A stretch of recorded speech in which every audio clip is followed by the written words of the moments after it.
The next topic we're going to look at is, you know how the song goes. We play the way we want to. A big Ange Postecoglou, whether we're right or wrong. We saw a formation in that second half after we were down to 9 men that I think has never been seen in the Premier League before, with 9 players. Basically everyone in a line on that halfway line, and it was crazy. But the question I have for you, Alex, was that genius from Ange, or was that just batshit crazy from Ange? It is a bit crazy, but it's. I just think at the end of the day, he said it as well. He said it, and I think he had a joke about it. He says, even with 5 men, I'll still attack in the interviews, isn't it? So, you know, I can't really judge him, really, Ben. You know what I mean? I can't really judge it because, like I said before, it's difficult for him because he's only been here for a short period. He can only deal with things when it happens. You see what I'm saying? So after this situation has just happened now, he can look back at it and say, okay, if this situation happens again, I can try and adapt my system this way. You see what I'm saying? So I think it's just a case of we have to go through these things to try and understand what to do, what is the best solution to deal with it with the system he's got to play, and that's it. And that's trying to adapt to that system, not change it to be defensive, and change to what he believes in, and that's it for me. So yes, it's going to be a bit more industrious, you know, trying to think of things on your toes and stuff, but I think it was a bit crazy. I saw Højbjerg at the back as well, you know what I mean? It was a bit crazy seeing that as well. So but I think it worked really well, and I think it really frazzled Chelsea. I've got to be honest. I don't think Chelsea came out of that game really well at all, to be honest with you. And it looks like they didn't know they were panicking, weren't they, Chelsea? Time and time again. They looked panicky, bro. They were panicky, and you know they were panicky because please, I haven't got this name right. Mudryk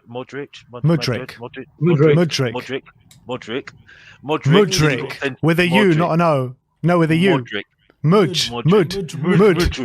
Yeah. Mudryk. Mudryk is he nearly got sent off. He nearly got sent off, didn't he? Because I think it was a bad challenge on Vicario, wasn't it? You know what I mean? So, and I think that's from frustration because he was playing absolute rubbish. So, and again, I'll give people credit from the opposition if they're playing well. So I'm not like that, definitely not. But he was playing rubbish. But I think for me, he had to do what he had to do to try and get the result, and that's it. And he had to think on his toes, and I think he did well to think on his toes. He didn't panic. He didn't panic, and all through those games, especially the Sheffield United game, he's been tactically on the money. He has been tactically on the money. Let's be honest here. He has. Yeah. Agreed. Completely agree. Brian, what do you think? Genius or crazy? I think it's a bit of both. I think it's a bit of both. I mean, if you look at it, if Pep Guardiola had done this and City had got everyone be talking about it, it would be worldwide news. Oh my God, this brand new formation, tiki-taka, blah, blah, blah. But Brian, if Pep Guardiola did it and they lost 4-1, would people say that Guardiola's overthinking it like they always do when he has a bad result? Well, that's maybe. But you know what? He tried something. This is what we wanted. We wanted innovation. We wanted something different. Obviously, it didn't go to plan this time. But like Simeon said before, what did we do in Milan? We brought defenders on to defend the 1-0 defeat. Yeah. We want to see us going for it. We want to see to dare is to do. That's our bloody motto. So he's tried it. It didn't work. The personnel, hopefully, I pray to God we're not in those positions on multiple occasions. So we're going to be down to 9 and trying this. But he tried something. But again, what I'm taking from this is he said something and the players follow through with it. Yeah. Not, okay, we're going to do this and then just drop off and not give it our all or drop our heads down. They gave it their all. They gave it their all. They just weren't up to it for the 90 minutes or for the second 45. And it's something they've learned from. So the only way you can improve and get better is by making a mistake. And that's the way you got to look at it. Sim, do you feel like the way after watching that game, did the quote, I think it's from Bill Nicholson, did it resonate with you even more? You know, the one that says that aim so high that even failure can have an echo of glory. I wasn't quite thinking of that quote after the game, but does that resonate towards the game though? Have you ever seen a team try and go for it, try and get goals with 9 men? No, I have never seen a team do what Postecoglou did. It was something very unique and very different. And it shows as well that he's willing to try different things and not just do conventional things to, try and nick a draw. We saw how Liverpool obviously handled going down to 9 men when they were hit at the Tottenham Stadium a few weeks ago. And to be fair, they nearly did nick a draw, but they were never going to hurt Tottenham. But then again, you'd argue with 9 men they had an option. But I think what Postecoglou's way of thinking was that if I'm going to try and win the game, I'm not going to try and just settle for a draw. Even though some people would argue that would be the smart thing to do, his mentality was we're going to try and win this game by hook or by crook. That's the best. That's my philosophy. We're always going to look for the win, even when we're down to 9 men. The only real way of because if we did what Liverpool did, there was no way we would score or even have a chance of scoring. So the only way I guess he was thinking of is if we can force mistakes at Chelsea and force them into playing a ball over the top and be prepared for them playing that ball over the top with Vicario. Unless they get it spot on, inch perfect, then Vicario is going to be able to sweep up. We're going to be able to manage that. And maybe if we can push high, we can nick the ball off them a few times. And it did happen a few times. And we did have, I think, 2 or 3 chances during the game in that period. So you got to say, it's a fine line between crazy and genius. It depends if it works. If we score one of those chances, people are saying it's genius. Obviously, we missed them. But then again, if Chelsea had a bit more quality about them, you could be talking about a bigger drubbing than we had. Yeah, that's also true. No doubt about it. So, but maybe he looked at that Chelsea team and he thought they're not that confident. When they're put under pressure, maybe they're going to be making mistakes and maybe they're going to rush their decision making. That's what they did for a lot of that half. They did rush their decision making when put under the pressure, and Tottenham. For every sweep that Vicario comes out, obviously it looks really dangerous, but that was the plan, for them to play over the top of Vicario to pretty much be on the edge of his box waiting for it, and he was doing an excellent job sweeping, and hopefully he would force a few turnovers. I'm thinking that's what he was thinking.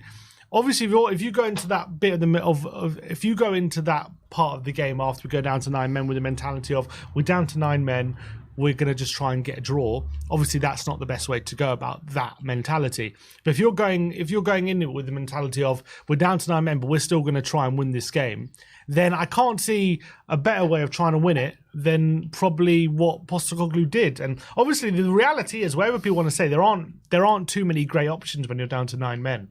You have to choose between 2 bad options: either everyone camped in your own box and you just try and see out a draw, or try and do something really brave and still try and win the game. None of them are good options. When you're down to 9 men, it's obviously going to be a serious disadvantage. Hopefully it's not a situation we find ourselves in too often.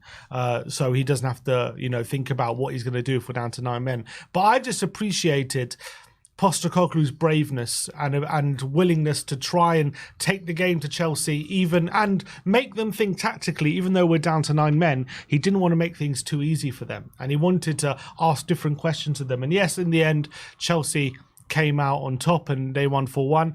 If Van de Ven would have stayed on the pitch, it might have been a different story. If Maddison stayed on the pitch, all these different things. A lot of things went against us. It wasn't just the red cards, which meant that the result ended 4-1.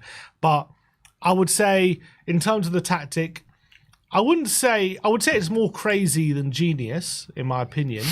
But I appreciate the braveness. I would say it's brave, and that's what. And I think all Tottenham fans watching it, I think, appreciated the braveness to still try and win the game, even with 9 men. Now, if we were desperate for a result, it literally embodied to dare is to do. That's what it was. Yeah, but as I said before, if we were desperate for a result and we needed a draw to I don't know, later in the season, and he did that, I would maybe be a bit more pissed off. But seeing as we're at the start of the project, he's basically laying down a mark of what we can expect from this Tottenham team. I think I can accept it. Super chat here from Alex, actually an Arsenal fan. I'm going to give it to you, Alex, as a question. Says, do you think if Son or Dyer scored the equaliser, you can hold on to the draw or even win that game? Honest question. Do you think if we nicked it, we could have held on? Yeah, I think we could have. I think Chelsea are really on the rocks. I think the third goal they need the third goal to really secure the game, basically. Yeah. So, and it's just really weird I'm talking like this because I like I said, I don't rate Postecoglou right now. I still need time, but I have to go what I see, and what I saw is that it was just incredible for me. It was an amazing game for me, and for me, I just think that the Tottenham players really gave a big shift out there, a massive shift, and I think you have to give a lot of credit to Postecoglou on that. I have to give a lot of credit to Postecoglou because, you can collapse. The mindset of the players could have collapsed, and I think it's just, for me, just the fact that they got Chelsea so shook, and those goals could have gone in for me. I mean, I think I don't know why the second goal in the first half got ruled out. I think it was offside, wasn't it? I think in the end, wasn't it?